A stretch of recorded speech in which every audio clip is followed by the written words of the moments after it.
the Serious TV Drama Podcast.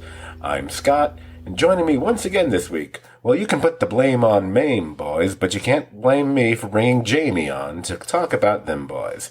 Hey, JJK, how you doing? Hey, Scott. I'm doing well. Ready to get into this. I wonder how many people will actually know the reference, the song I just... No, they probably won't. For all those who didn't get that reference, that's an old Rita Hayworth song from the 40s. Put the blame on Mame, boys. Put the blame on Mame. Anyway. Has nothing to do with this episode. Anyway, we are going to be talking about the latest episode of The Boys, and that would be Glorious 5-Year Plan. By the way, meant to ask you this before we started recording, so I'm going to start right off being ignorant. Do they actually mention the phrase, a glorious 5-year plan in this episode, and I just plain missed it? If they did, we would be two people that have missed it. So okay. I didn't catch it either. Okay, I'm feeling really bad about that because it's titled Glorious 5-Year Plan. I can guess what it means. I mean, especially when you use the word glorious outside of our mutual friend John Sterling, who loves the word glorious. I hope he listens to this podcast. I'll tell him to listen to the podcast because I'll tell him I name dropped him. That has a very Russian kind of sound to it, so I'm wondering if it has some connection to what happens in Russia. Or maybe I'll do some internet sleuthing after the podcast and look up what it actually meant. So right off the bat, podcast is already in the shitter. So anyway, so let's get to that's how we do things around here. Yeah, you know what? It doesn't matter because I still listen to other podcasts about other shows and we're still better than them, so fuck it, don't care. Let's start off the episode with, wow, that was one of my favorite openings to anything ever. The solid gold opening. Being someone who, and I'm sure at least some of our listeners are of an age where we remember, an age I should say, where we remember solid gold. And I remember I would watch it even though I would get angry because they were clearly almost always lip syncing on solid gold. Yes. Because it'd be like, but the guitars have no wires. It just wasn't, they didn't have like battery power that could do a guitar back in like 1981. Or if they did, they didn't do it on solid gold. You know. No, you zero chance of feedback. That's what that was for. Yeah. And the air guitar extraordinaire. Oh my gosh. I remember how many times I remember watching Hall & Oates on solid gold. It was always, and the best part was when they were doing a song that would fade. And there was one like, hey, if you didn't realize that they were lip syncing before, you're going to know at the end when the song is going. And they just got to stop and the lights just go down. I'll be like, oh my well, Lord. And you gotta love that they played on the Blondie song, and it was great. It was a great opening. Soulja Boy doing a cover of Rapture. Yeah, I mean, amazing. It's just one of those songs, right? It's like blonde. Okay, Deborah Harry gets away with it, but could anyone else like? Well, but the Soulja Boy, he gave it his all. Well, many consider Rapture being one of the early rap songs. I mean, it's got rap in the title even. And I do remember seeing Debbie Harry on Solid Gold. I don't remember Blondie was on specifically, though they might have been, but I do remember her singing The Tide Is High on Solid Gold. Yep. Which, not one of my favorite Blondie songs, but it's stuck in my memory. All I know is that when those opening minutes, and they've been having fun this season where they do something of this nature, some oddity in the opening of each of these episodes, I've noticed. But at that point, I was already like, I don't care what else happens in this episode. I'm just happy with this. It was so great. You could have ended it there and been like, best episode so far. And then you go, and you have that, which is just abnormally funny, and then you realize that, Mother's Milk is actually watching this clip, and you see that he's having memories of his dad, and I think he's holding on to the back of a chair, and he's firmly gripping it, and I'm kind of surprised they didn't go forward with the obvious and have him just break the top of the chair or something, because he was so upset or angry. But I just like that we're still continuing the mystery of just what it was that Soldier Boy did that apparently resulted in the death of his dad. So we're waiting for it. We know we're going to get it eventually. We're just waiting for it.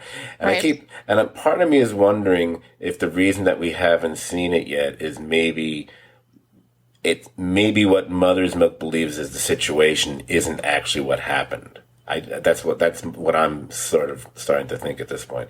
Not that I'm trying to defend Soldier Boy, but maybe there's something more to it than what he thinks. Oh yeah, clearly a possibility.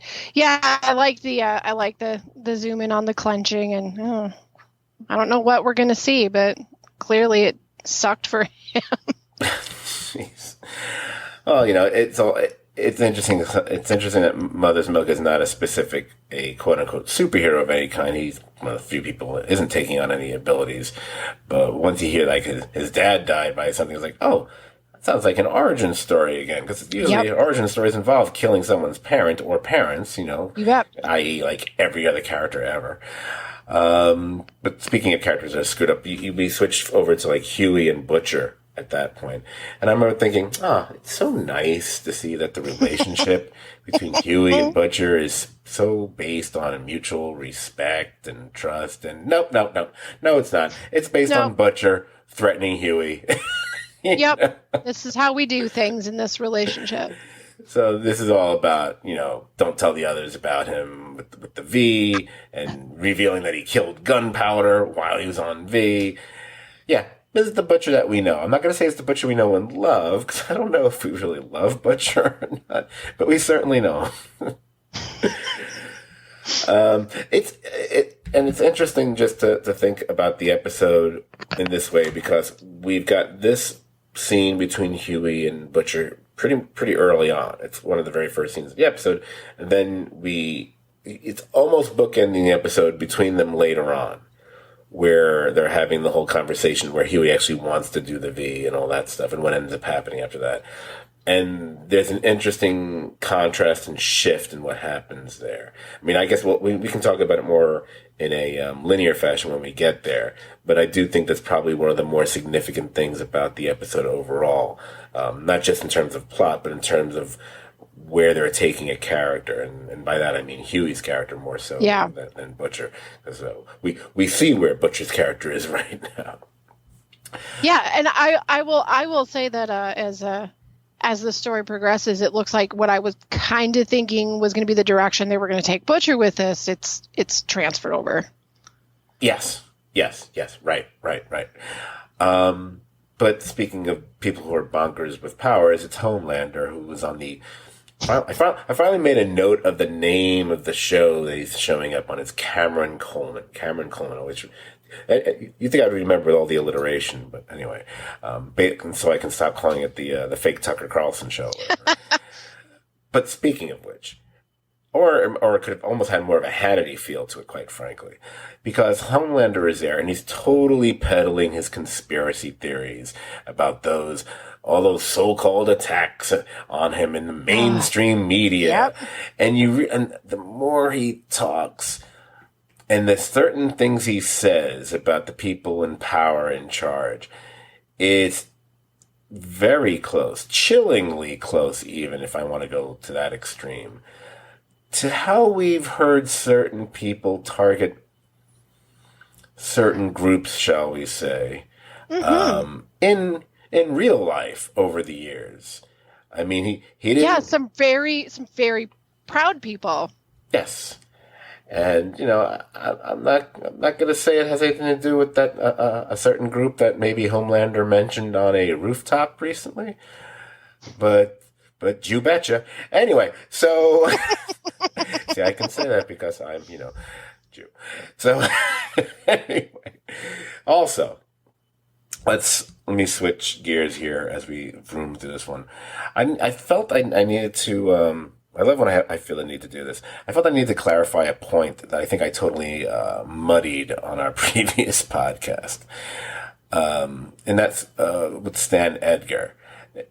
And I think I made it sound a little bit more confusing than I intended to. I just didn't articulate it very well when we were talking about that he didn't actually, quote unquote, adopt Nadia or Victoria, which is what her name is now, or he took her in, or they gave it to.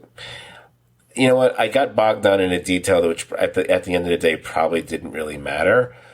He clearly thinks of her as his daughter, and thus he thinks of Zoe as his granddaughter. Yeah, like a surrogacy. And what's interesting, and what I will give the writers and people behind the show so much credit for, when I'm watching this early scene between Stan Edgar and Newman and the whole thing, and that's where you really get established the bond between them and the paternal thing, whatever. And I was thinking, and that's we're talking about the scene where he's telling her that she needs to give Homelander like a little slap on his wrist, sure, to keep him in line, whatever. Now I had a thought during this scene, which about 40 minutes later was proven to be nonsensical. And I was like, okay, writers smarter than Scott, which they should be, much like most people should be. I was feeling at this point, are they setting us up so that we see Edgar actually having no problem sacrificing one or both of them at some point later on, just showing what kind of bastard he actually really is? Right. And, of course, that's not actually what happens. It turns out to be the other way around. Flipperoo. Which I was, very impressed by that. So, but, it's kind of fun, though, because the two of us have spent so much time watching Giancarlo on Better Call Saul, from the Breaking Bad days as well. And we've gotten so used to that character. And we mentioned last time around, we've also seen him on various other things, like he's the bad guy in The Mandalorian and whatever. But it's interesting when we see these different shadings here, and you realize, and it's nice to see because you realize,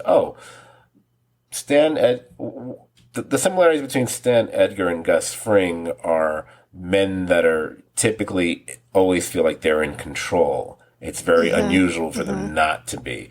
And there's always a sense of calmness with the way they proceed. They rarely, if ever, show any sort of sign of weakness by being anxious or whatever, which is what we talked about with Better Call Saul with Gus, where it was this past season on that show is the closest we've seen that character to being a bit more frazzled. I mean, of course, his version of frazzled would be my version of resting calm. Yeah. This is my resting heart rate, guys. But here, it just not that I needed to distinguish further between Gus Fring and Stan Edgar, but the plausibility that he actually does care about her, and thus the girl who would be his granddaughter, which I am buying at this point, at least for the time being, is something that I just don't feel we would see with Gus Fring.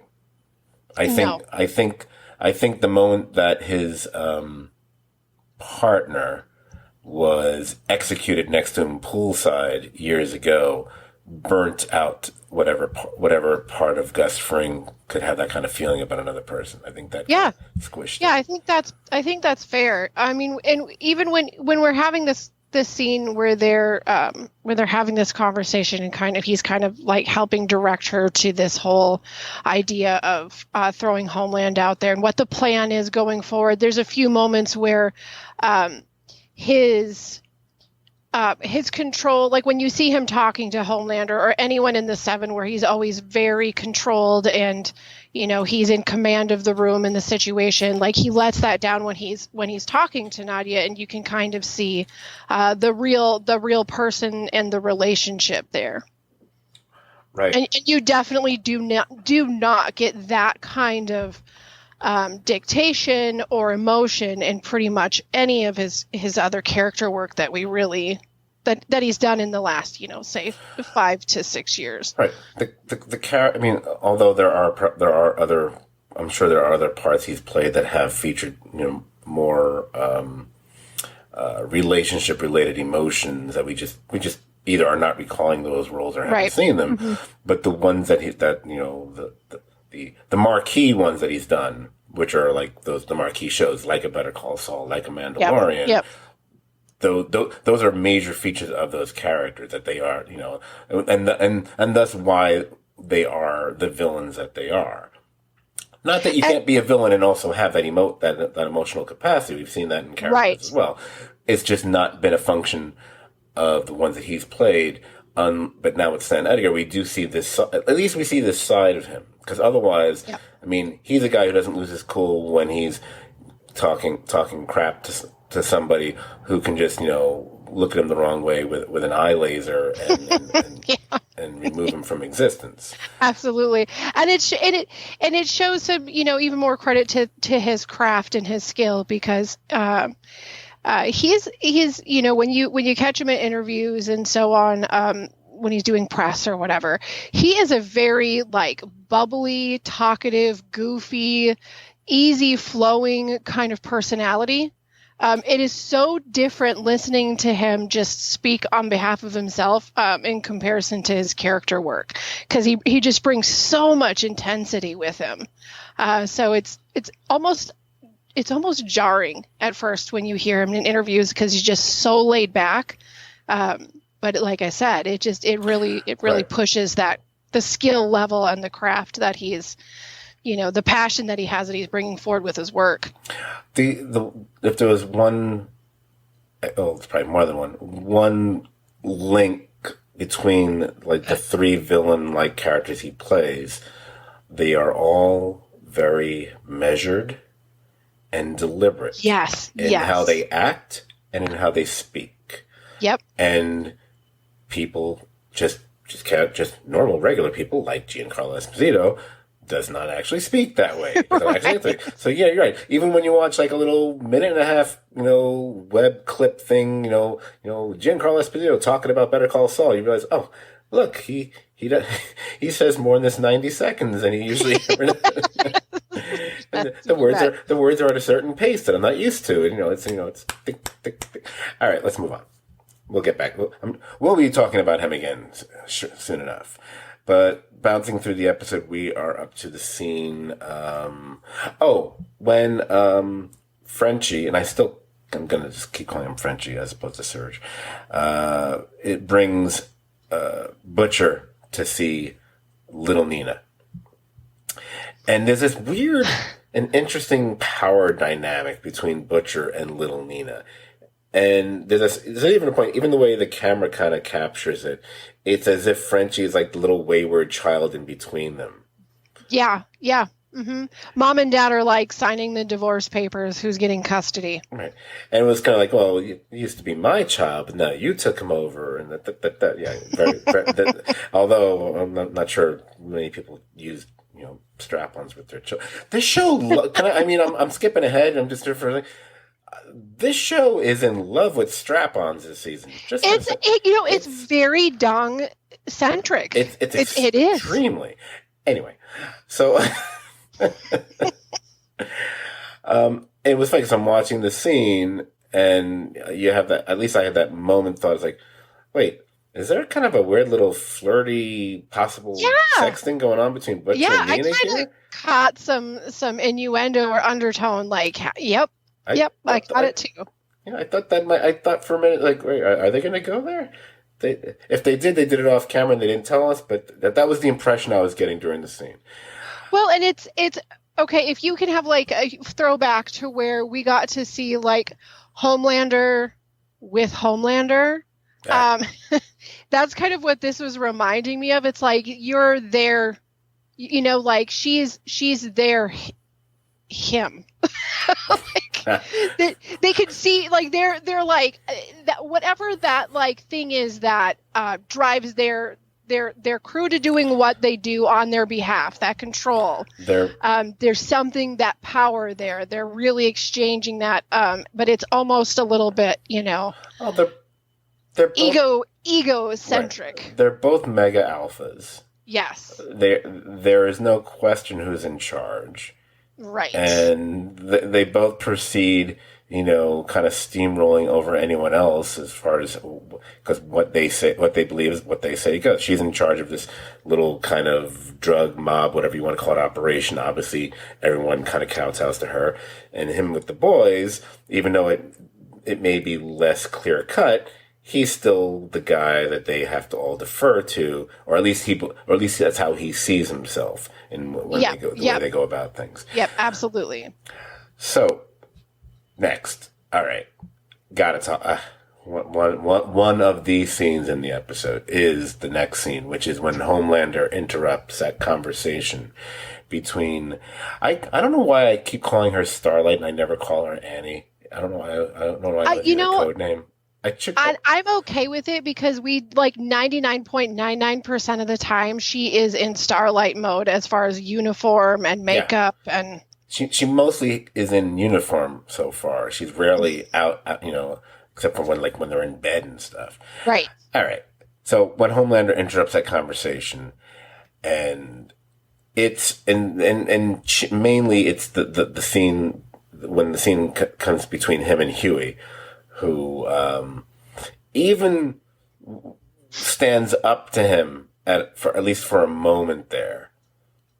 Again, knowing full well the guy can, crush like that.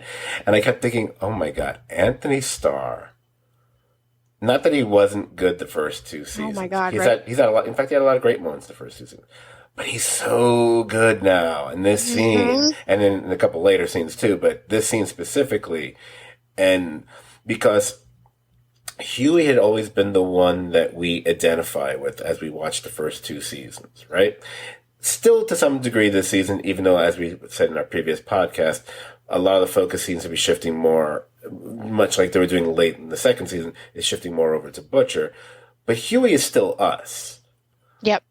And so the frustration one can feel is palpable. And if anyone ever dealt with any sort of bullying situation, either for themselves or for other friends, or maybe if you have kids who dealt with it, whatever. But more if you dealt with it personally, you're feeling it right now. And I remember when I was a kid, I was like, had to be like the late 70s. It was the days back where we wore shirts that said Brooklyn across the middle. It was a big thing. It was a big thing back then. Don't know why. And this one kid, I constantly would get into fights with him. Never won. Never. I don't even know, because he was like the king of teasing me. And by teasing it was a lot nastier than that, but I won't get into the details of that. And I always kind of like bull charged him, whatever. But he had a couple years on me, and I wasn't much of a fighter, except when I fought dirty or whatever. And I always, I don't think I ever even came close to winning. I got better years later, not with him, but other people when I got into fights occasionally. But then, and because I was just getting so frustrated, and because they would all gang up on me. Wow, maybe I just had an epiphany about something. Anyway, so that's going to be $200. It's been a good hour. that's going to be a conversation later this week. So I'm feeling Huey here with Homelander, and. And just that tremor, that tremor in his jaw, and his eyes are. You can almost see him like holding back the urge to cry. Like the frustration is so much, like you're talking about when you run into a bully. The last thing you want a bully to do is see how frustrated they have you, and it's so hard to like hold back tears when you're that upset. But holy crap, and I listen, I got to give props on this because it probably was one of my favorite Homelander moments when he walked in and he just grabbed his cast and signed his name across that cast. Like, I own you now. The way that he can do these things that seem on the outside seems like he's like a catering to a fan type of thing. But there's just this really deep menacing spirit underneath it. It's just... this character, and I hate him, but I just love watching him in every scene. Right. I mean, I'm not going to say he's eating up the scenery, because I'm not going to say he's overacting in any way, but he's just been completely, totally compelling viewing. Again, not that he wasn't something worth watching in the first two seasons, but now this to me at least, it just feels there's just an added little bit of electricity Or maybe it's because it's just the focus has really come onto him. It's like, no, I mean, not that he wasn't the villain before, but now I really feel like, no, he is really the villain now. Yes. I mean, yes. until we establish what the deal is with Soldier Boy, it's Homelander. Even though I don't think that's what they're going to do with Soldier Boy. We'll talk about that later. And there's actually something, you know what? I'm going to save that for later too, in case I decide to go off on a rant on somebody. So, haven't decided yet.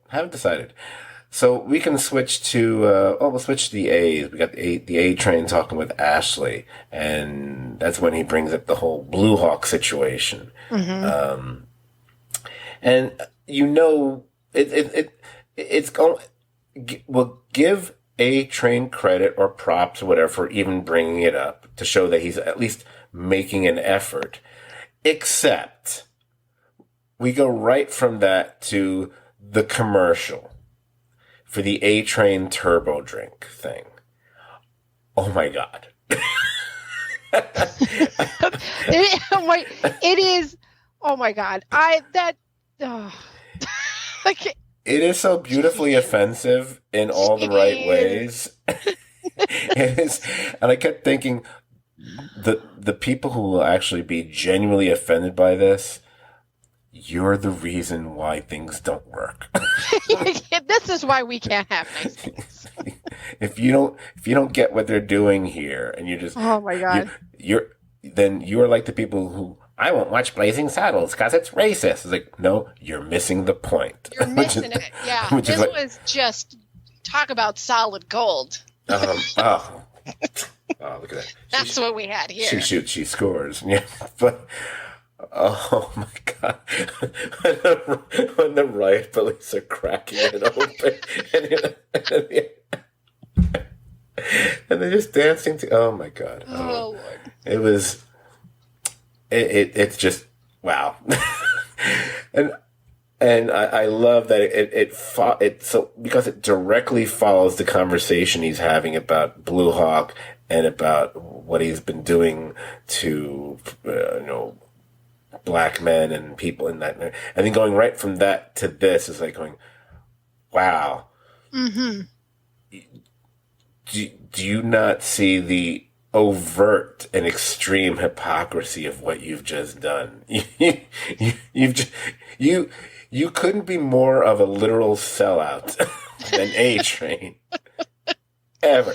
The fact that they're even acting like they like his outfit now, that even should be a fucking clue. Yes.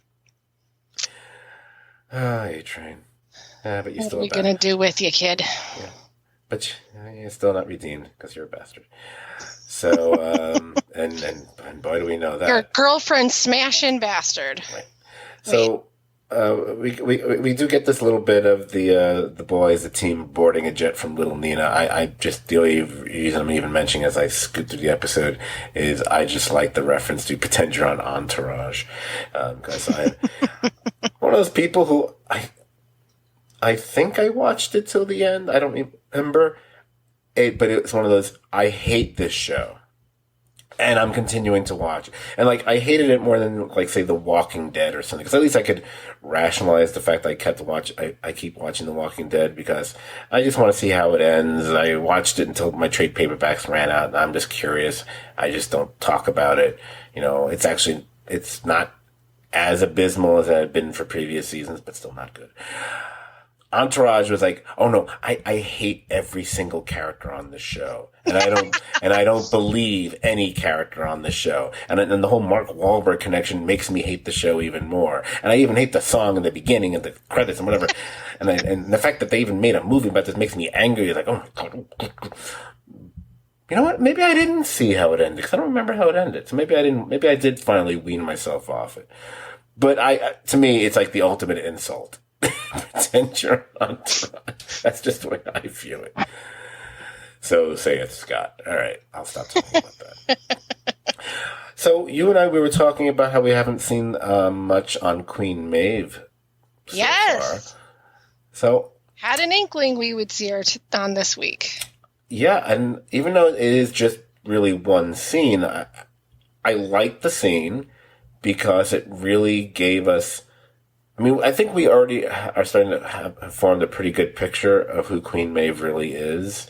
Yeah. And compared to pretty much anyone else, at least any other member of the Seven, she clearly has regrets and is kind of, split, maybe not even split down the middle, because she's actively trying to have Homelander erased from existence and whatever. And Yeah. and unless they're going to pull a fast one, it's not so that she can suddenly take charge. It's just, I think she's trying to approximate the right thing. Watch, she ends up being in charge. But I mean, seriously, she's lost everything. We watched her be a part of everything, kind of be in the Starlight position that Starlight finds herself in now, where she's just like, it's just easier to go along with until I can find a way to solve this. And then we watched how it cost her everything. And now she's been, she's allowing the media and the public to believe that, she's a sad, sorry mess who's on a bender, and she's allowing the public to think so poorly of her just in order to train and keep herself vigilant in a way to be able to take down this establishment. I mean, that is badass. Oh, absolutely. It's fascinating that she doesn't, and also to the degree that she doesn't, at this point, she doesn't even care if she lives or dies, as long as she's able to take them down, especially and specifically Homelander down, with her, which is what's disturbing Starlight in her reacting to her. But I think she's really on to the reality of what this means for the world. It's not just about vengeance. It's not just about I've got to get my digs in because I was robbed. She knows what this is going to turn into, and she is literally doing this and willing to sacrifice herself. And I hate to say for the greater good, because that's just blah, but she knows the world actually needs a hero, and she's doing everything she can to be a hero, not just get paid like a hero. Yeah. I mean, I feel that I think at this point she knows that I think she knows that she's not going to be that person, because she can't be. Right. Because she didn't stand up when she needed to. Hence that she missed her chance, but she knows that she can, without her, there's less chance. And she's willing to sacrifice herself to allow to happen what needs to happen. Right. She can hold him back when she says so. She could hold him back, or get. I don't remember exactly how she worded it, but literally, basically, just a defense for a moment for the opportunity to happen. Right. I think she feels that by her literally sacrificing herself, meaning she knows she will die, mm-hmm. is the closest she can also come to being redeemed for what she's either done or allowed to happen in the past, like what happened on that flight. Because she's on that video too, mm-hmm. And she doesn't even save the one, like the girl, whatever. So obviously he's the one who was, quote unquote in charge, but she's culpable also. But much like most bullies who survive in the world, they don't act alone. They have a circle of people that allow them to act out and do the bullshit that they do to the world and other people. And in order to really dismantle a bully, sometimes it takes getting rid of the circle that protects the bully. I know. And she was a part of that. And at least she is at the point of redemption, at least far enough in her redemption arc that she realizes her part to play. Right. I know. I saw Stand By Me. Anyway, so makes no sense. All right, so let me zip around the episode a little bit more. Russia. You know what? I didn't know. Talk about being ignorant. I'm so used to other people being the ignorant, but I'm ignorant here. I didn't know there could be so many interesting graffiti-style murals in a place like Russia. I am so glad you brought that up, because I have been searching, trying to find which artists have been that were featured in this, doing this tag work. I am very interested, and if any of the viewers do have that knowledge, please by on Twitter or email or whatever, and let us know, because I am intrigued. It was, God, that was so cool. I freeze framed like every single shot in that drive. A couple of them are really impressive, but I just kept thinking, like, wait, do they have stuff like that there? I didn't know such forms of expression would be okay. But well, I'm going to tell you one thing about that I do know, as a as an artist, as someone very interested in art, they are a very, very skilled people at any sort of artistry. It is a serious endeavor. There is not, somebody who's just like I'm an artist for a hobby. It's all or nothing, and it just some amazing, amazing work comes out of that country. Right. No, I totally buy that. Okay. So since we're in Russia, we have Butcher. He's kind of exerting his power over both Frenchie and Kamiko here. And then we get into what I would view as, it's one of those fuzzy ethical areas for the characters and really the members of this specific team. Because the way I look at it, at this point, none of their slates are clean when it comes to, murder.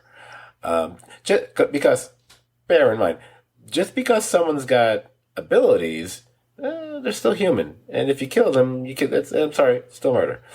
So now, in this specific situation, which isn't about killing someone with abilities, I'm not saying that Frenchie and Kamiko are wrong to object to doing what they're, what the mission is going to entail here. Sure.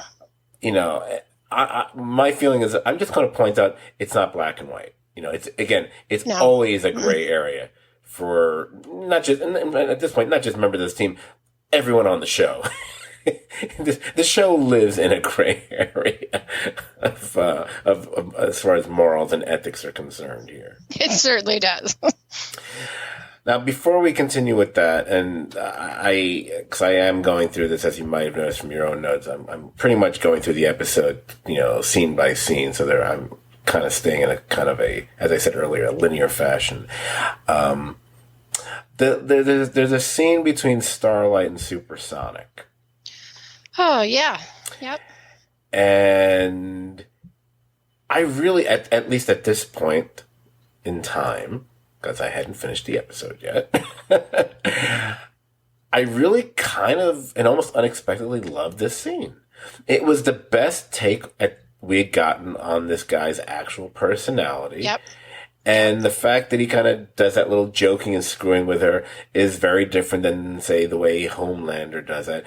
Although, can we say now, this is the 4th episode, right? I don't remember the previous 2 seasons as far as this specific, I'm not going to call it a trope, gag, I'll say, is concerned. That's a running thing this season. That people are screw with people. It's like, I'm totally fucking with you. I'm totally kidding you, whatever. Because yes. I think 3 or now 4 different characters have done that at some point. It's a weird kind of thing to keep doing here. Well, before they would do it, it would show up occasionally, but mostly what they were doing before was they were throwing that gag at the viewer. Right. Because we'd have these scenes with Homelander wiping out a crowd or whatever, and it was like, I'm just fucking with you. Yeah, I mean, the show is it should be called The Boys, and in parentheses, we're totally fucking with you. And be appropriate. And that leads to the scene or sequence, because the next scene and what that leads to after that. It's why I watch the show. It's the meeting of the 7. The meeting of the 7. I know, you thought I was talking about a different scene. We're not up to that yet. Okay, number 1, the taco bowls. The fact that they get away with a joke, which is, on one hand, works within the context of the show, showing the way Homelander thinks of and is treating this new addition to the team. So it's working on that level. And then there's a little bit of subtext here. There's a couple levels of subtext here, but I'm talking about the one that pertains to the boys, just what's gone on in the world or maybe this country in previous years. One can imagine certain leaders might have done something very similar without even realizing that it was kind of offensive. Can't imagine who I could be. Oh, yeah, a little bit. And, yep. You've got all these little things happening, and then you've got, I love the little detail, like, I'm glad to see that Noir, like, I love that I just said, I'm glad to see, because I was so worried that Noir is apparently out of the hospital, and he's doodling. Did you catch that? He's like doodling like cartoon characters. Yes. I didn't pause to take a close look at them. Perhaps I should have. You did. I'm assuming you did. I didn't ask. I did not. No. But I just love that that's what he's doing. Although now that we got that little bit of backstory from that flashback, which is technically right now the most we know about Noir outside of what was done in that animated thing. Which I can't believe I forgot to bring that up in our first Boys podcast back. That weird animated collection of shorts that the Amazon Prime put out, and I think even you at one point asked me about it, if it was worth watching. Is it called Diabolical or something like that? I can't remember. And it always pops up like right after the new Boys episode drops. Like that's the first thing it'll reel over to. Okay, I can't. Give me 30 seconds here. I can't remember if it's either 6 or 7 stories. I don't remember how many there are. Honestly, as far as the series is concerned, only the last one is of should really be of any interest to anybody as far as what goes on in the show, because we get an interesting little bit of backstory that involves Homelander and Black Noir. It kind of fills in a blank that we didn't know before, which is kind of interesting. The rest of them, look. If you guys want to watch them all, be my guest. I'm not saying they're horrible. I just think they're they're okay. They're nothing. There's nothing great. They got some interesting voices on it, and some of them are kind of more hyper violent than others, and one involves a lot of fecal matter. The character's powers are literally over shit. So it's like, oh, okay, that's something. But yeah, I would just watch if you're going to watch it at all, watch the last one. If you don't watch it's okay. Let me put it this way. It's no Invincible. it's not even What If. So it's at this meeting. A-Train brings up the Blue Hawk situation again. So he's trying, even though that commercial kind of, And oh my God, of all people to help shoot it down, it's the Deep. And I don't know about you, but when he was sitting there and he was eating, what did he have, like a taco salad? Yeah. When he's sitting there eating that, the way that he was like, it was so funny because he's just kind of like giggling a little bit and just like snirking, and he's putting this food and it just, you flash back to poor Timothy, and it just like the complete opposite, like feeling and expressions. And it's just like, he's almost gleeful, like so happy that he's putting like food in his mouth that he's not related to. And bear in mind when they have these meetings, because they're not, because a lot of this is just for show, and it's this business environment. There's people all around on the border, standing up near the table, including the Deep's wife. Yes. So and there's texting going on between them. Yep, she's sending them the lines, and she's totally getting turned on by the whole situation and doing all this because he pretty much helped put the kibosh on the whole thing.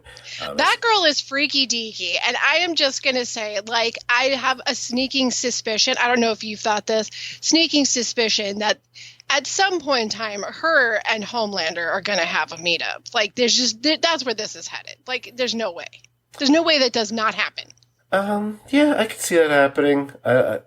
Depending how much. I mean, not that it's like a pivotal cares. Thing I'm waiting for, but like, she's gonna throw herself at him. I mean, it's just she kind of creeps me out. It just creeps me out.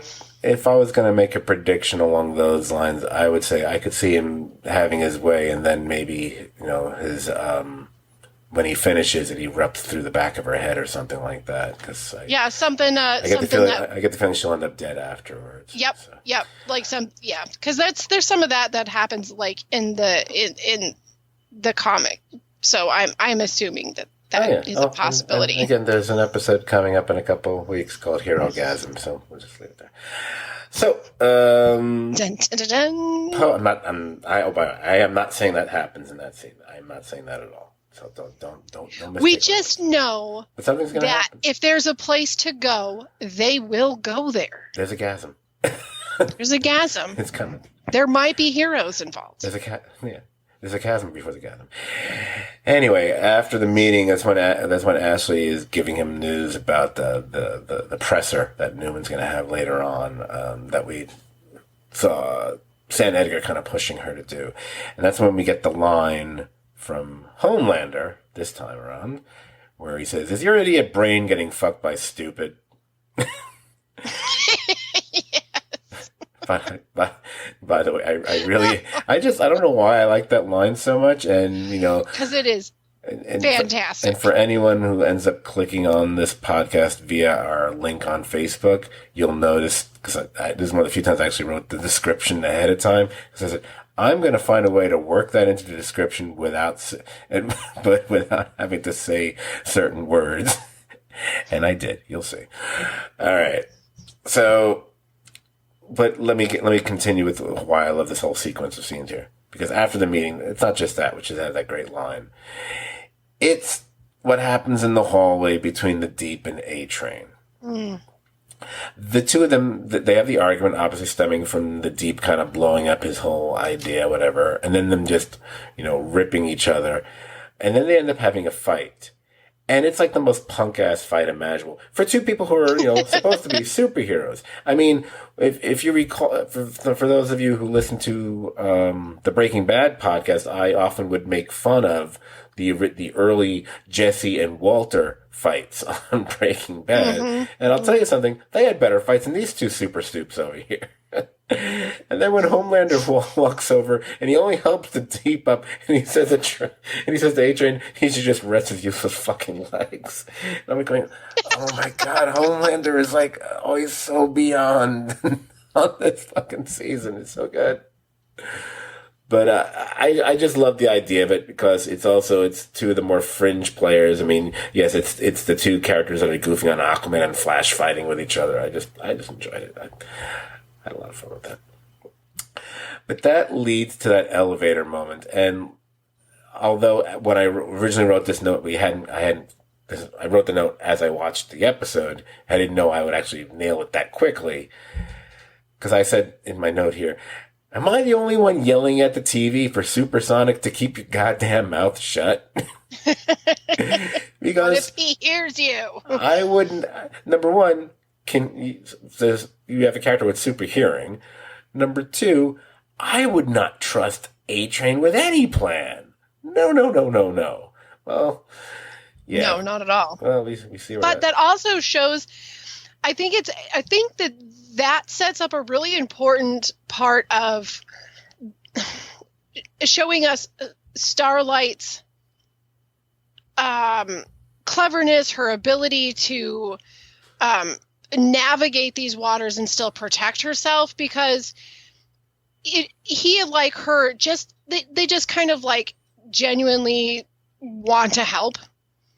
And he's talking to him like a man, like a friend, like a man, like he's trying to keep him afloat emotionally a little bit, be a friend for him in a tough time, but also kind of give him some hope, as we find out later, that was detrimental.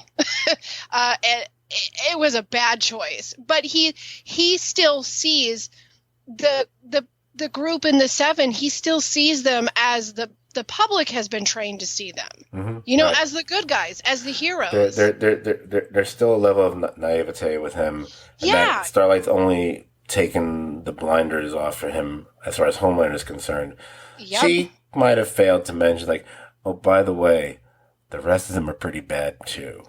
And Or I she, don't I think know. she kind of said something like that, but she didn't. I don't think she made it clear. No. She, I mean, like, she needed to point blank, she needed to be like, these mofos are psychotic and deranged, and like, do not trust them. Yeah. Just trust yourself. she should have been like basically like, all right, that guy, he he killed my boyfriend's ex-girlfriend and didn't give a fuck. That guy, well, pretty much kind of raped me. That guy is just Yep. like just murders people just in Girlfriend general. killer, Whatever. mouth raper, egotistical, psycho, serial murderer.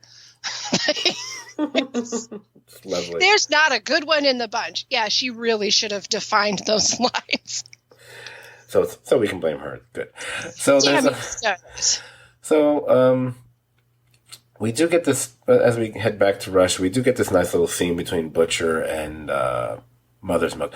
Is his name Marvin? Is that what his actual name is? It's Marvin, I think, isn't it? I feel funny calling it Mother's Milk all the time. That's all. Yeah. I think it's Mother. MM works. It's All right, let's do MM. Like we hear MM occasionally. We'll go with that. Like Martian Manhunter. The whole conversation, the whole thing about being a complete asshole or not. Yep, And that's when Butcher kind of reveals how he was first chosen to be added to the team. Oh, by the way, he refers to her as the Colonel. So yes. You're right. She is called the Colonel at different times. But the whole point was that they felt that he was kind of a natural born leader. And, regardless of whatever Butcher would do at the top, he would be the one who would not only help keep the team in line, but also be looking out for the team as well, which is what we see him doing. Which is what makes certain revelations later on in the episode just a little bit more tragic than we might have realized they were. Just a wee bit.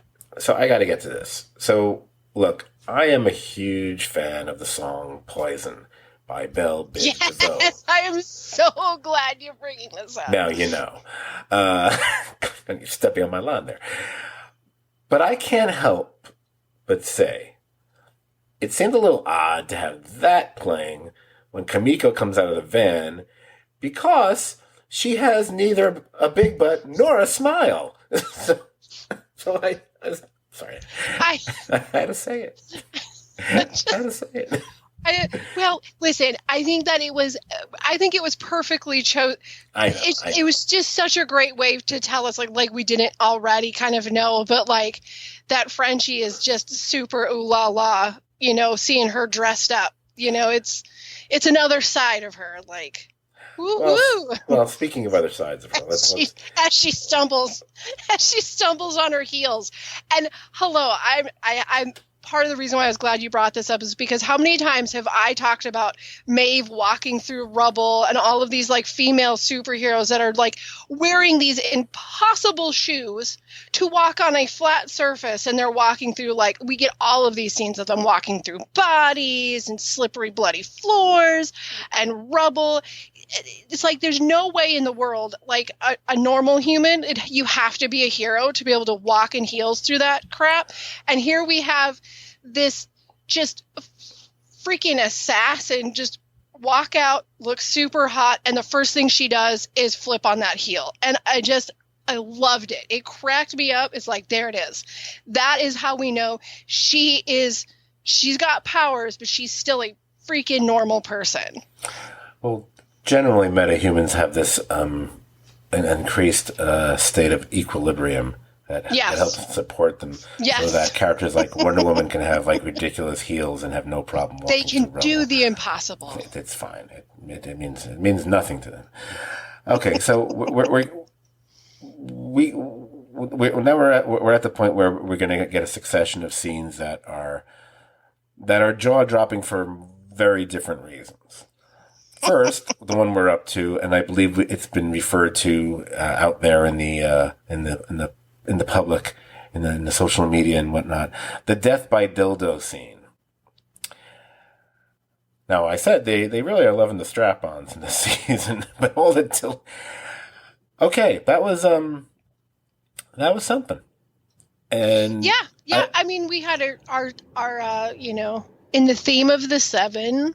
Yeah, that was amazing. It was like, they're like McDonald's or Pez, but each one, Yeah. get the Starlighter one, and I was like, I wanted to old freeze. Like, I wonder if they have like old vintage ones. Like, is there like a lamplighter one in there? I Maybe. I know bet it there like was. Is there a translucent one that's like clear? That had to be. is there like right, it signals like further investigation into the history of this craftsmanship. I love too, after what we were talking about last week, when you were talking about in the comics and kind of giving us like a little bit more about some of the, when they're going into Russia, but some of Nina's back story, or what her character is. I thought that as soon as I saw that, I kind of chuckled. It's just like, that's a nice that's a nice tie-in to what you were talking. Right. Yeah, I thought I had the same thought. It's like, oh, it's kind of links to what I was saying about Nina in a weird way. Just didn't, Yep. didn't see that one coming, so to speak. Neither did he. Also, a nice reminder. Also, I also appreciated the reminder, because we hadn't. Again, there's been a big gap between seasons, and we haven't seen her in action, so to speak, Yes. up until this point. It's not just the fact of what kind of fighter she is. It's her healing abilities, the Wolverine-like aspect of her character. Yep. That she could even, or Deadpool, I guess some people might go to as well, has that ability as well, where she can be like basically even shot through the head and then heal from it. So I kind of enjoyed that little very superheroic moment there, even though she's trying to calm them down, And I kept thinking like, no, I kept thinking, take stuff, it's yours, whatever, Yeah.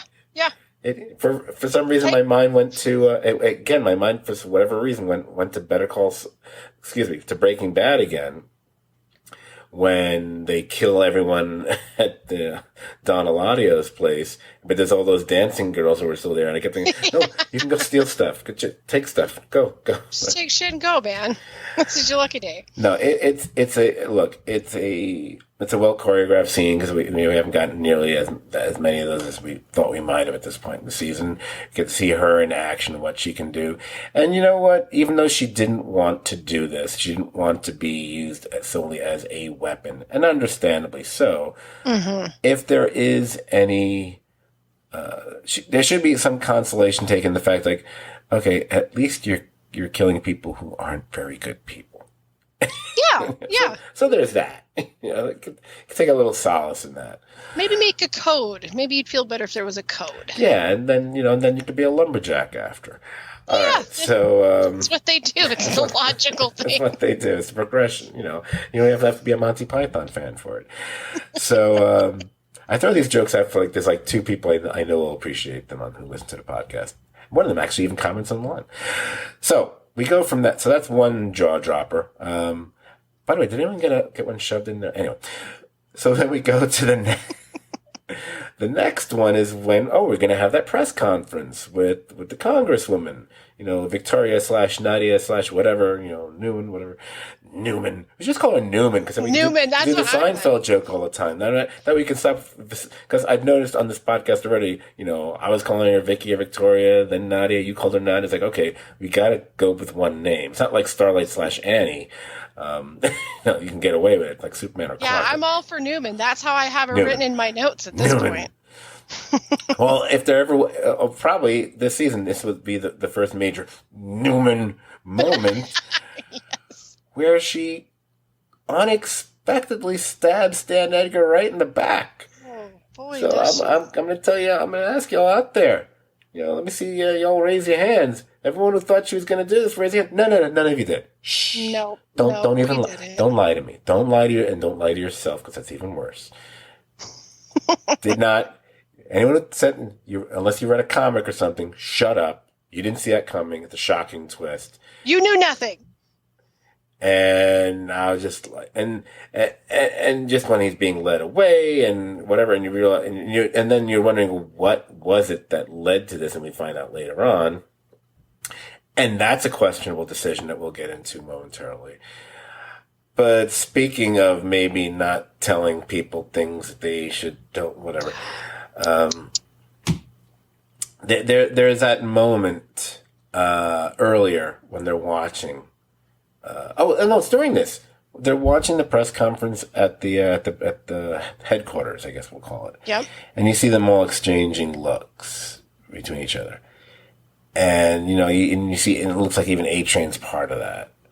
And you're like, oh, maybe I was wrong.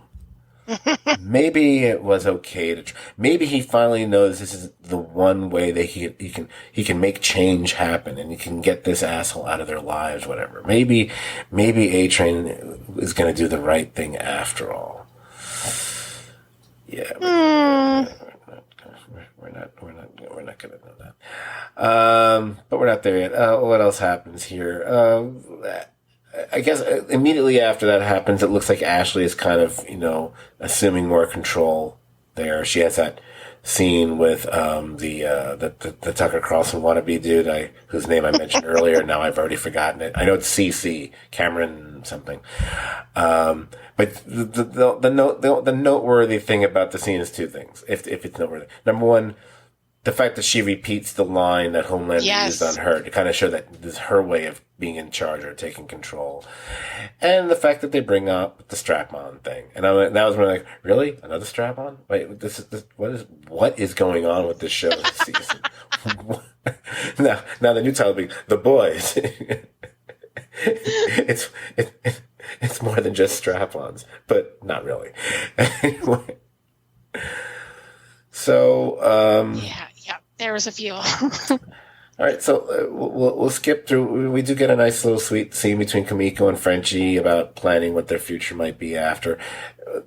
The thing about scenes like that, you're already like, okay, I'm going to say, you're like, that's not going to happen. Not going to happen. I'm sorry. Yep. I'm sorry, Kamiko. I'm sorry, Frenchie or Sergey, whatever your name is. This is not going to happen. One of you might end up in Marseille. I don't think both of you will. And then we go from there. Oh, then we find out the story. I guess is it here that we find out? Oh no, we find out later. We see Homelander visiting Newman. And that's where we realize that she had struck a deal with Homelander. Yes. And he gives her a bag. And then we're totally like, well, wait, what's in the bag? I'll skip ahead just to get that scene out of the way. Sure. And we discover that what he had gotten her was some of that compound V to give to her daughter, so that her daughter would also, I guess, have powers and thus, quote unquote, be safe, or at least in Newman's mind, she would be safe. Now, as I'm watching this. And I already know it's one of those things, I'm writing down the note, and it's like, I already know the answer to this. Why am I writing down this note? But I'm an honest guy. I'll just keep going with what I was thinking at the time. I had been under the impression that if someone had V powers, and then they had progeny, that their kids would have powers. But now I'm realizing, no, wait, that's not true. That's not what the case has been. Because that's why Ryan is such a big deal. Because Homelander is an actual product that was created in a lab from the start. Yes. And he's actually, I guess he's the first one that Ryan represents the first child. Yeah, he's the first genetically born that way. Yeah. So then I realized all that within within 90 seconds of me writing it. I was like, you know what? I'll keep it in my notes because it'll just be something just to reiterate on the podcast for anyone who might have forgotten, which probably is nobody. But anyway, but that's why, Homeland is such a big deal. So let me scroll back. And I just to kind of dip back on that scene really quick too. Yeah. I thought it was really important for us to see that she is giving this to her because she's wanting her to be safe, or what the full extent of this is we haven't seen yet, but just the agony that this girl was in, and the crying, and she was hurting, and like I can't imagine as a parent, does this paint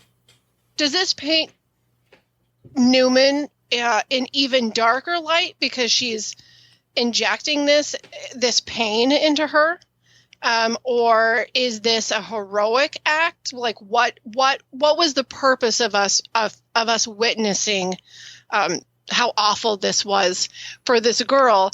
And then also, keep that in mind when thinking about people like Starlight and what they grew up doing and dealing with as part of these giant experiments. So that I just wanted to touch on that because I thought that it really put an even darker undertone to the whole story of creating these soups. Yeah, you're absolutely right. Spot on, especially because we hadn't seen anything to indicate to us that if given an injection that it would have. We thought, okay, there might be the initial reaction, but we see this is something that's prolonged. It might go on for who knows how long. She might have to hold her for the next, maybe for hours. Who knows? It does seem extremely, extremely torturous. Sorry if I seem a little distracted here, but a little friend has returned, and Battle of the Bug. Yeah, but it's just. There's a very strange, I don't know how to describe it because it doesn't look like a fly, but it can fly, and it was on the wall in front of me just before we started recording, and I missed it, and I was creeping up because it's kind of scary looking, and now it just returned, but it's literally walking on, I say the word literally way too much. It's walking along the edge of a frame of something that's on the wall, so I can't. So I can't really even. It's literally on the corner on the edge of it. So it would almost be impossible to really square something up to hit it. So, and also, I don't want to damage the framed object, which is actually, priceless. So we know how to solve this. You just need a Ziploc bag half full of cocaine. All right, shut up. Just grab that. You'll be fine. Just catch them. And I'm not even joking now. It's perched on the corner. Wait, it just started moving again. Okay. It had been perched on the corner of the frame. I swear to God, it's looking at me. Oh, God. Oh, now it's moving. Now I went back to it. Oh, my God. It's like one of those murder locusts from the Jurassic Park. It's only slightly smaller. Talk about genetically modified. It's like the size of my pinky tip. Oh, now it's coming closer. All right. I might have to stop this podcast. All right, so it's getting closer. The moment I see it on the wall, I don't even have anything to hit it with. I'm gonna break. I'm gonna try to smash my iPhone again. Now it's closer to me. All right, everyone's like listening to it, like, what the hell are we listening to now?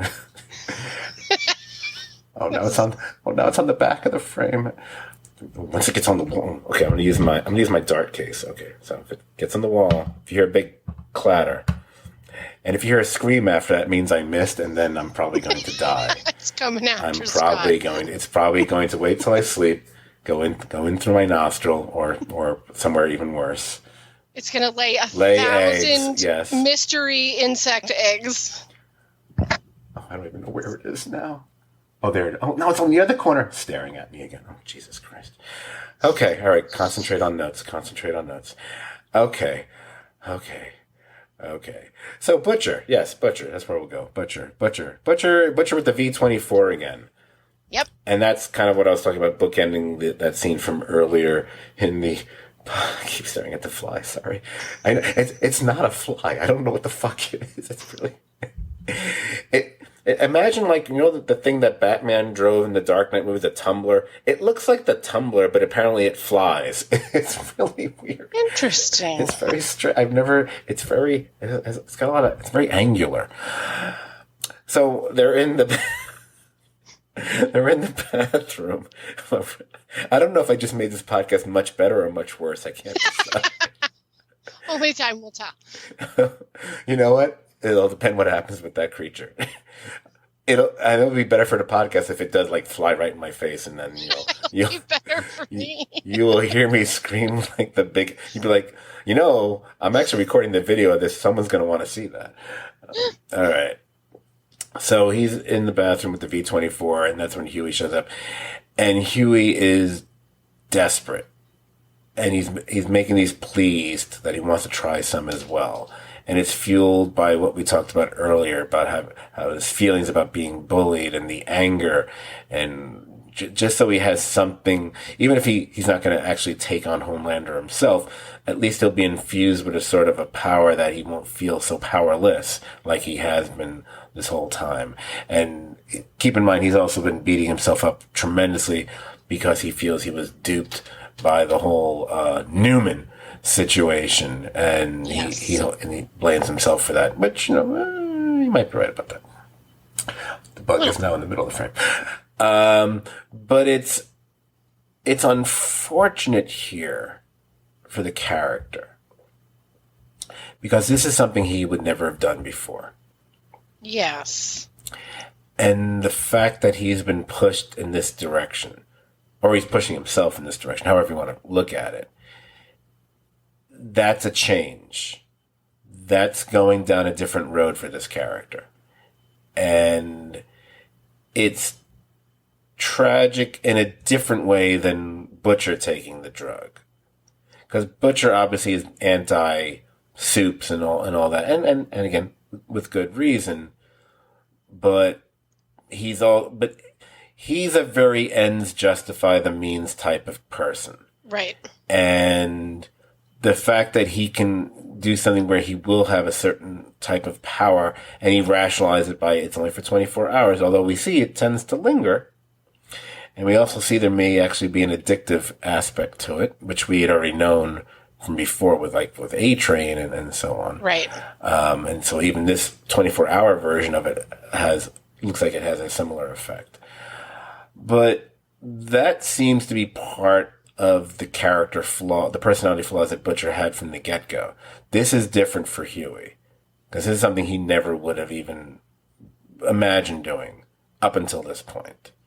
Right. So it's kind of, there's something kind of, if you take out the fun aspect, oh, he's going to have powers, he'll do something, whatever. It's like, it's tragic. It's a tragic turn for his character. It absolutely is, because it takes something that's in his character and his moral guidelines that keep him being us in the story, but he's for so long suffered this idea of there's got to be a better way, and having a complete lack of power from the very first time, that his very first scene in the very first episode on, he has been fighting the lack of power to solve and fix a situation. Unlike you, who solved that situation right well. Speaking of situation, oh, by the way, I apologize because I know I had to stand up. Hopefully, I'm not worried about it. Things were covered. I don't know. I apologize. Today was a pants day. Today was not a pants day.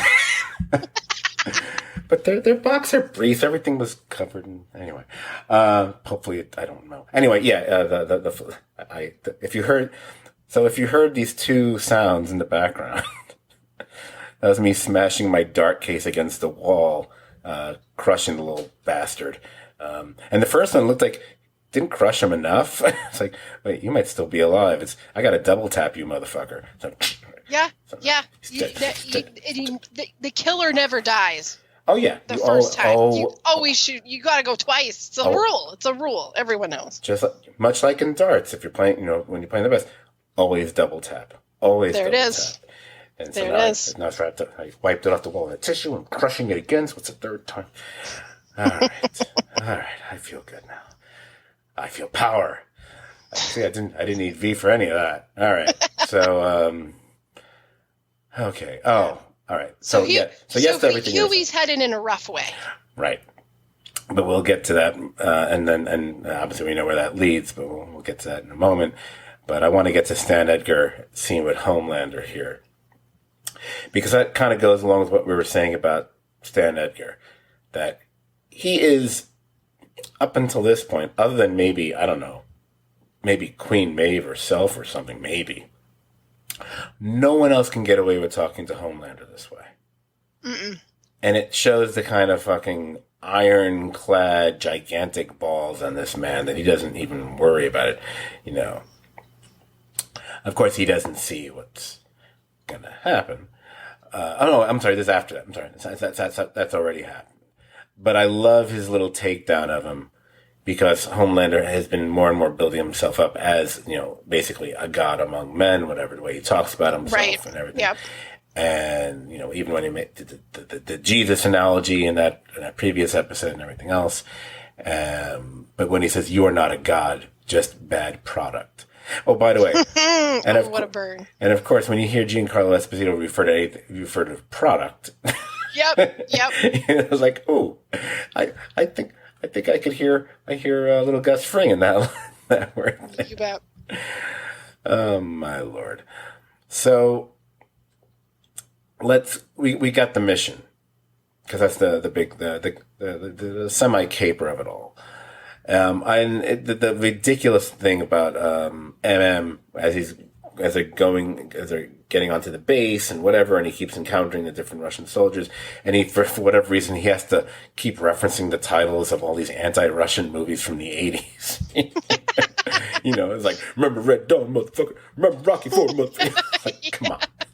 Stop it. And I started thinking of other ones as well. It's like, what about, anyway.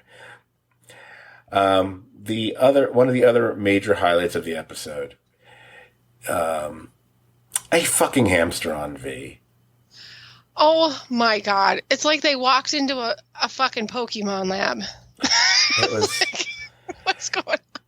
It's when when Frenchie is kind of signaling to it, like, yeah. I was like, oh, something's going to happen. It's not going to be pretty. I mean, they didn't get that crazy, but when it just starts bouncing off the walls of the cave. I was like, please use this. Please let this be the Chekhov gun in this scene. And it certainly was. and did any of us think, like, hey, maybe that could be the weapon that they use? Homelander versus hamster. Come on. Yes. But they both begin with H and end in R, Anyway, so let's cut to the chase with this scene pretty quickly. Look, all right, number one, we all knew the Butcher is going to be using his powers during this mission, so we knew it was going to happen here, right? Yeah. So we may or may not have suspected that Huey, despite Butcher telling him no in that scene, that one way or another he was going to get himself a hold of some of that V. I'm not going to say that was necessarily predictable, but I kind of thought it was going to happen. Right. It was more of a matter of what was it going to be? Was it going to be a vision power? Was it going to be something else? Apparently, he had a super speed like ability kind of a thing. Although why he ran out of his clothes, I was a little. I'm not sure why that had to happen. We can see your dick. Well, it's like, and he should have said, "Hey, that's a thing this season." It's dick. Dongs, No. dongs everywhere. There's dongs. I mean, Dr. Manhattan would be right at home watching this show. It is big blue dick, everything, and everywhere. However, now, and I'm pretty sure, I'll also say, I'm pretty sure, I know I did, and I'm no genius. Well, I am in some cases, but not for this show. We all knew they were gonna find Soldier Boy. I mean, we see that huge device, which looks like something like, oh, the minute I saw it, it's like, that thing's going to crack open. There's going to be steam. Because you know what? There's always steam. Obviously. Always. And we're going to see Soldier Boy lying there or standing there, whatever. Whatever. He was very Captain America-ish, whatever. So I think all those things that happen, which are great fun to watch, they're all kind of like, okay, yeah, we knew that was going to happen. Yep. Check. It's what happens after Soldier Boy stumbles out of that encasement, whatever. That's when it starts to be a little less predictable. Yep. The fact that he almost seemingly kills Kamiko, or at least, temporarily kill it, whatever. And the fact that Huey seems to be kind of high on his V usage. Yeah. A little bit buzzed, right? Again, disturbing. Again, worrisome. Because if he's reacting like that, it's not just the abilities, but it's having that kind of an effect on him. Mm-hmm. We've mentioned it has. We've seen, they've established from the get-go that this has addictive properties. Uh-oh. Yep. Because I wondered, Yep. like, is that where we're going with Huey now? And how's he going to be getting hold of stuff, whatever. So those would be the things I thought were not necessarily predictable that came out of that shit show, as they say. Yeah. Yeah, definitely. And just with everything happening in the back of that van, and Butcher kind of trying to put together, formulate a plan, mentioning, the notes that he had in his head, and just being like, man, like, would you just fucking look at the situation we're in? Like, what would you not see what's happening? That was definitely a down note for our team of boys. Right. It should be mentioned, since we had mentioned earlier when Butcher was having that scene with MM and talking about why he was on the team. That the note that's struck that inform for anyone who wasn't really picking up on the fact this is not a good thing. This is a tragic note that's happening. Oh, note! I said note twice there. It's his reaction to Huey having taken the V. Yep. And what he says to him, that he expected better from him. This is not something. Yes. He could see this one doing it. Mm-hmm. Mm-hmm. His opinion of Butcher has already lowered to that point. He thought Huey was better than this, especially after everything he had already gone through himself. Because obviously the thing that these characters share with each other is they all have experienced tragedy of loved ones who were taken from them at the hands or abilities or whatever you want to say of one of these soups. Either it be what happened to Huey's girlfriend, what happened to MM's dad, or what happened, or the whole situation with Butcher and his wife, and what had happened before, and what happened more recently. But it also that bond between them, which is why they were able to comprise this group, should also have been what would keep them from ever wanting to use V. Yeah. Now, yeah. I do know that in the comics, if I'm not mistaken, and if I'm remembering, because I feel like I said this when we covered season 2, I think there's a certain point where they all have taken V, including him, including Mother's Milk. That they have taken, whether they've taken it in the past or they take it in the present, whatever. So that does happen. So I think this is the way that they're doing it on the show. It's like, okay, it's Butcher. Oh, now it's Butcher and Huey, who are, the two polar opposites, but, they both would be the least characters you'd think would be the least likely to do it. And now they both have done it. They both succumbed to it for different reasons. Well, so yeah. And I think there's also the idea that everybody that's on this team has had to, in their quest or in their experience in life, in their quest moving forward, they have all had to really blur the lines on their morality, and do things that they're ashamed of. And Huey was he's kind of the pure soul. He is the hope that there could be a good guy. Right. And he's dashing that hope. And that shows like the momentum that he really brought to the group. That idea of being a good guy. Right. While there are characters who are more, say, positive than, say, a Butcher, like Frenchie to a certain degree, or Mother's Milk to a certain degree. But Huey was supposed to be the one that we also related to the most, because he was thrust into this whole thing out of nowhere, much like a viewer watching it for the first time. We don't have that back experience or the backstories that these characters have had over the years, and have also been involved in very violent situations, missions, whatever. Whether it be everything that Frenchie did over the years, or what MM did over the years as well. Huey wasn't that guy. He was a guy who worked, just had a regular 9-to-5 job like the rest of us, or whatever hours he worked. Did he work at a video store? I can't remember.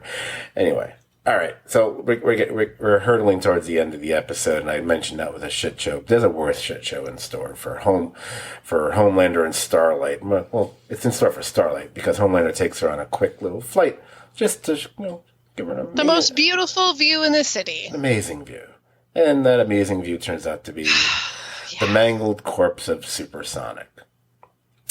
Which made me go back to my notes like, should I erase this? Because obviously, A-Train, you fucking bastard. Yep. And I got more angry because like, wait a minute. Now I'm never going to know what Supersonic's powers were. I spent all that time predicting what his powers going to be. Now he's dead. Never going to see it. Thanks a lot. A-Train, bastard. Jerk. So look what you did, you little jerk.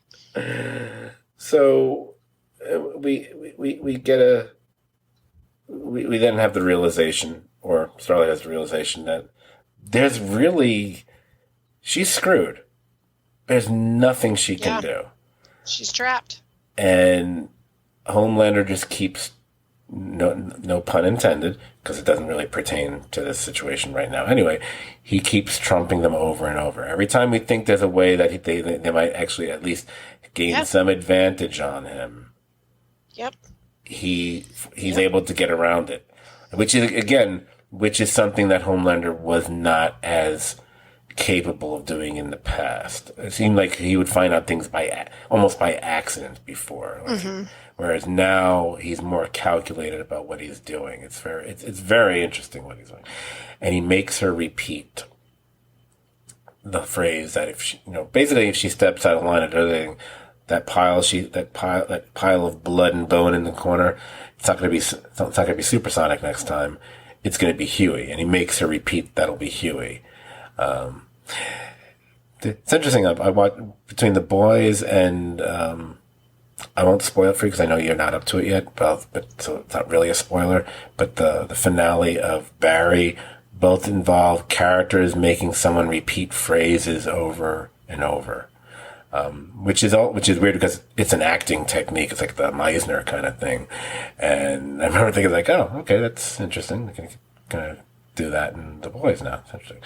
And that's the end of the episode. It's a great ending to, I thought this was a really, really strong episode. Really establishing, some really rather dark turns for certain characters, which at least we do expect that to happen on the show. And also throwing some monkey wrenches into the plotting of where we thought the show might go. Just in any way sidelining Stan Edgar was kind of a surprise to me. I didn't foresee that. Yeah, that definitely shifted some of the paths I was kind of creating in my head. That was definitely a blindside. I didn't see it coming, and I'm glad that we didn't get any real hints towards it. Yeah, absolutely that we're not. I mean, quite frankly, I thought they were actually going to go in an opposite direction there. So it's interesting to see where they're going to build from this. How far they're going to go with the powers thing. What's the deal with Soldier Boy? Because he just kind of leaves. Does Soldier Boy end up being an additional menace to deal with? Does he become the opposite? Does he somehow get allied with them, despite the fact that he is supposedly responsible for the death of MM's dad and such? I feel that we're going to be getting into those stories momentarily, because they're going to be trying to tie all this stuff together, and we've only got a few episodes to go. Okay then, if you enjoyed this podcast, guess what? You'll enjoy hanging out on our Facebook page as well. It's the Serious TV Drama Podcast page. Like the page, you can talk about TV series like The Boys and Better Call Saul and so many others. Where can you find us? Well, you already found us if you're listening to us, but in the future, you can find us in places like Spotify, like Amazon Music and Apple Podcasts, and you can even review us in some of these places. We're still doing pretty well with that. Better than most other podcasts, which is really kind of shocking. I used to whine about we got like 50 ratings. Other people, they got like 20 something. Fuck y'all. Anyway, but you can find all of our podcasts, which is like 347 at this point, at stvdpodcast.podbean.com. That's Podbean, Podbean. It'll be a nice little app on your iPhone or something. Yeah, I was going to say, put that app on your phone. Keep it on the front page. I actually even once listened to part of our podcast on the phone. It was really nice because we had the picture there. It looked all nice. Whatever. You can follow us on Instagram. Our Instagram handle there is Serious TV Drama as one word. It would be nice if we got a few more follows, but it's okay. Better still, you can also follow us on Twitter because we do say things other than just the sending out the links from time to time. Our handle on Twitter is, God, what is it? Oh, yeah. It's at STVD Podcast. It's STVD as in Serious TV Drama. We will be back next week to cover the 5th episode of Season 3. I did not look to see if they had revealed the title. I'm going to assume they didn't because they didn't reveal the title of this episode until sometime that day, which kind of annoyed me. Yeah, you always look for the title. Yeah, because I'm posting threads for like I try to do like at least a day in advance, and I was like, I guess I just leave that blank. Lock and key, and they're keeping it under lock and key. But I know what the title of the next one's going to be. But anyway, Jamie, thank you so much for joining me and also bearing with me, whether it be rambly rants or me trying to hunt down creepy insects in my house while we're it is always fun to join you on an apartment safari. I'm so glad that I got to be a witness to your victory. All right, as long as that's the only thing you were witness to. All right. You're clear. And finally, I realized I was making fun of Entourage earlier, but I'll say right now, apparently, according to Frenchie, I would say that this podcast does have something in common with Entourage. Much like Entourage, it is but for the stupid and the damned. Good night, everybody.